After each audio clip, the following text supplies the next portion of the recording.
পানি সম্পদ উপদেষ্টা ঘোষণা দিয়েছিলেন চলতি বছরের জানুয়ারিতেই উদ্বোধন করা হবে তিস্তা প্রকল্পের কাজ, কিন্তু আনুষ্ঠানিক সেই কাজ শুরুর কোনো উদ্যোগ চোখে পড়ছে না।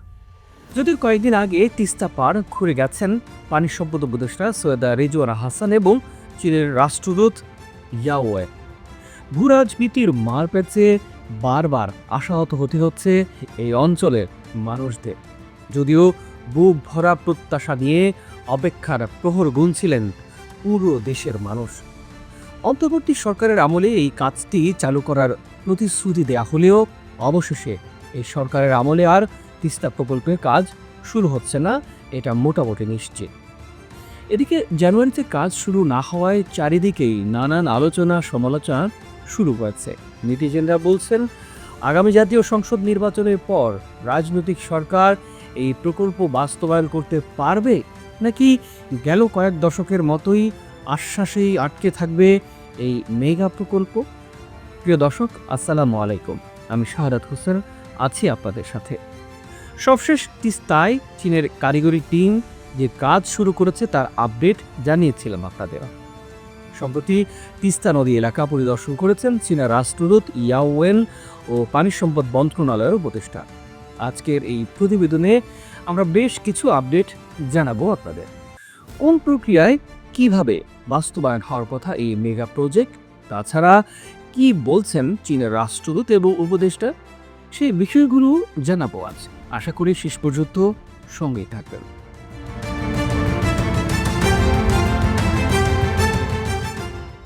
দীর্ঘ ১ দশক ধরে অভিন্ন নদী তিস্তার ন্যায্য হিস্সা থেকে বঞ্চিত বাংলাদেশ। শুষ্ক মৌসুমে উজানে ভারত একতরফা পানি প্রত্যাহার করে, আর বর্ষায় তারা পানি ছেড়ে দেয়ার বলি তিস্তা পাড়ের বাংলাদেশ অংশের ২ কোটি মানুষ। কখনো ভাঙন বন্যায় নিঃস্ব হয় নদী পাড়ের বাসিন্দারা, আবার কখনো ধুধু বালু চড়ে ছড়ায় মরুর উত্তাপ। শুষ্ক মৌসুমে ফসল পুড়ে যায়, নদী হয়ে পড়ে প্রাণহীন, অথচ উজানে বাঁধ দিয়ে পানির পূর্ণ নিয়ন্ত্রণ করছে ভারত। স্বাধীনতার পর থেকে একের পর এক সরকার ক্ষমতা এলেও তিস্তা পাড়ের মানুষের দুঃখ দুর্দশা লাঘব হয়নি, এসেছে বারবার আশ্বাস। তিস্তার পানি নিয়ে ভারতের সাথে বাংলাদেশের বিরোধ অনেক পুরনো। ১৯৮৩ সালে বাংলাদেশ ও ভারতের মধ্যে একটি অস্থায়ী পানি বন্টন চুক্তি হয়েছিল, যেখানে তিস্তার পানি ৩৯% ভারতে এবং ৩৬% বাংলাদেশ পাবে বলে ঠিক করা হয়। তবে স্থায়ী চুক্তি কখনোই হয়নি। ২০১১ সালে ভারতের তৎকালীন প্রধানমন্ত্রী মনমোহন সিং বাংলাদেশ সফরের সময় তিস্তা চুক্তি হওয়ার কথা ছিল, একটি খসড়াও তৈরি হয়েছিল তখন। তবে পশ্চিমবঙ্গের মুখ্যমন্ত্রী মমতা বন্দ্যোপাধ্যায়ের আপত্তির কারণে সে সময়ে এটি আটকে যায়।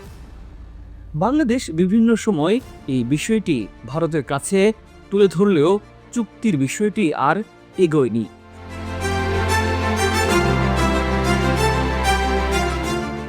অন্তর্বর্তী সরকারের প্রধান ডক্টর মোহাম্মদ ইউনূসের উদ্যোগে তিস্তা মহাপরিকল্পনার কাজ বাস্তবায়ন অনেক দূরে গিয়েছে। এটি এখন নিশ্চিত করে বলাই যায় চীন সরকারই এই প্রকল্প বাস্তবায়ন করবে।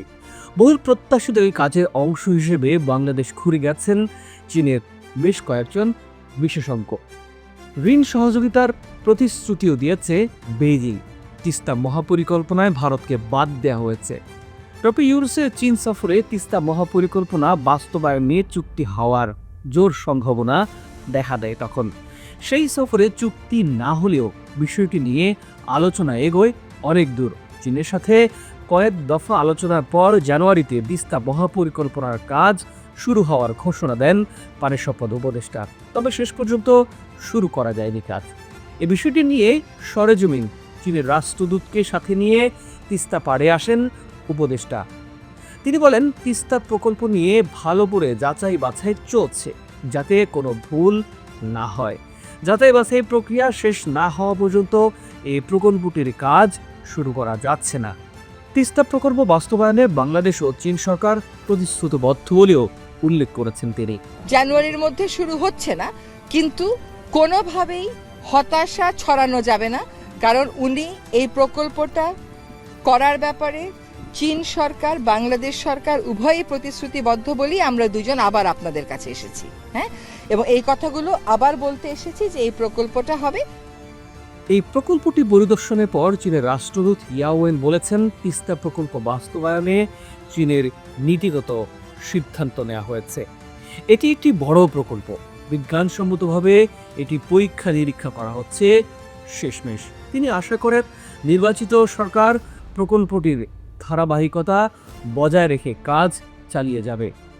তবে এই অঞ্চলের মানুষরা বলছেন, অন্তর্বর্তী সরকার এই কাজ শুরু করে দিয়ে গেলে বাকি সরকার এসে এই কাজের ধারাবাহিকতা বহন করতে বাধ্য থাকত।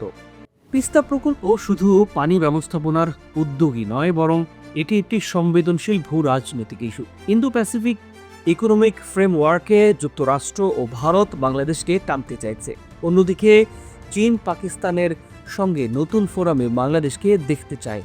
এই প্রেক্ষাপটে কৌশলগতভাবে তিস্তা প্রকল্পে কারা বিনিয়োগ করবে সেটি অত্যন্ত গুরুত্বপূর্ণ। তিস্তা অববাহিকায় পানি প্রবাহ কমে মরুকরণ দেখা দিয়েছে এখন। আবার প্রকল্প এলাকা ভারতের চিকেন নেক করিডোরের কাছে হওয়ার কারণে সেখানে চীনের সম্পৃক্ততা ভারত খুব সহজভাবেই নিচ্ছে না।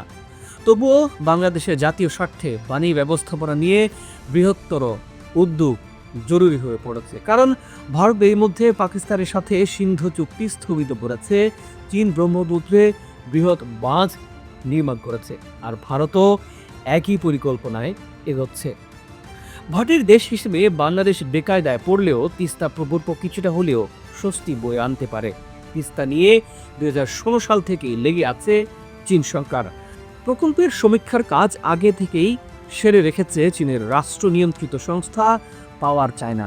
এই প্রতিষ্ঠানটি চীনের 60 তলা ভবনের সমান 3 গর্জেস ড্যাম তৈরি করেছে এবং যারা ব্রহ্মপুত্র নদে বিশ্বের সবচাইতে বড় বাঁধ নির্মাণ করেছে। অন্তর্বর্তী সরকার চীনের নিয়ে তিস্তা মহাপরিকল্পনা বাস্তবায়নের উদ্যোগ নিয়েছিল। এরই মধ্যে প্রকল্প বাস্তবায়নে চীনের কাছে 6,700 কোটি টাকা চেয়ে চিঠিও দিয়েছে অন্তর্বর্তী সরকার। এই প্রকল্পটির পুরো নাম comprehensive management and restoration of Teesta river project বা তিস্তা নদীর সামগ্রিক ব্যবস্থাপনা ও পুনরুদ্ধার প্রকল্প। এটি তিস্তা মহাপরিকল্পনা নামেও পরিচিত।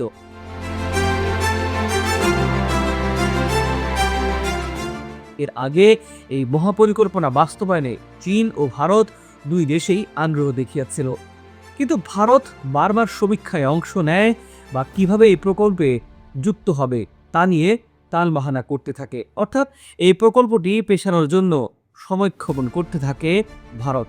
তবে শেষ পর্যন্ত চীনের বিনিয়োগেই বাস্তবায়ন হতে যাচ্ছে এই মেগা প্রজেক্টটি।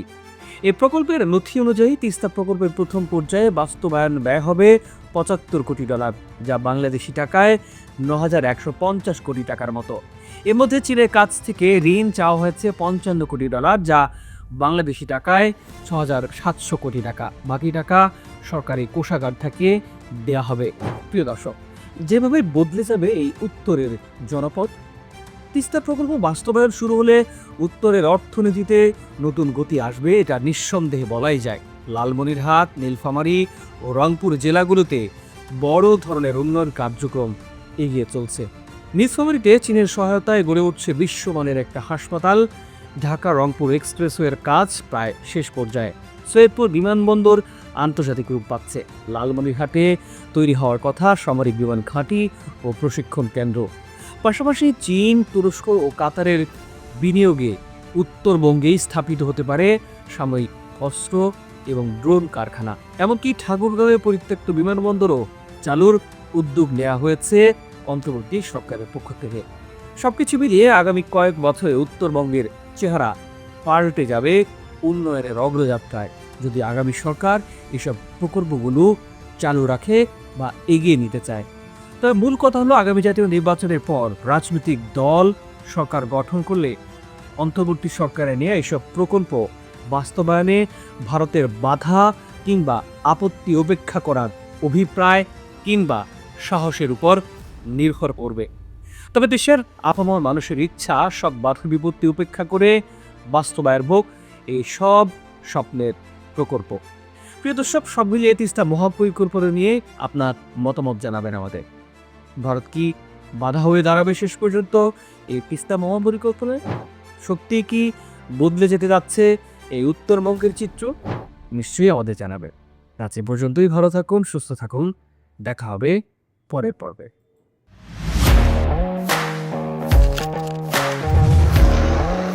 প্রফেশনাল স্টুডিও খুঁজছেন? ঢাকার প্রাইম লোকেশন নয়াপল্টনে দেশ সমাচার স্টুডিও আপনার কন্টেন্ট প্রোডাকশনের নির্ভরযোগ্য ঠিকানা। এখানে পাবেন 4K ক্যামেরায় মাল্টি অ্যাঙ্গেল রেকর্ডিং, আছে গ্রিন ও ব্ল্যাক স্ক্রিন সেটআপ, উন্নত মানের মাইক্রোফোন ও sound proof voice over booth. আপনার পছন্দ মতো স্টুডিও ডিজাইন করার সুযোগও থাকছে। Hazrat Shahjalal news content, talk show, interview বা পডকাস্ট যা কিছুই করেন এখানে পাবেন প্রফেশনাল সেটআপ আর ফুল এডিটিং সাপোর্ট। আপনার চাহিদা অনুযায়ী বুক করতে পারেন আজই। কল কিংবা হোয়াটসঅ্যাপ করুন এই নাম্বারে 01-720-210657। ভিজিট করুন আমাদের ওয়েবসাইট ও ফেসবুক পেজ।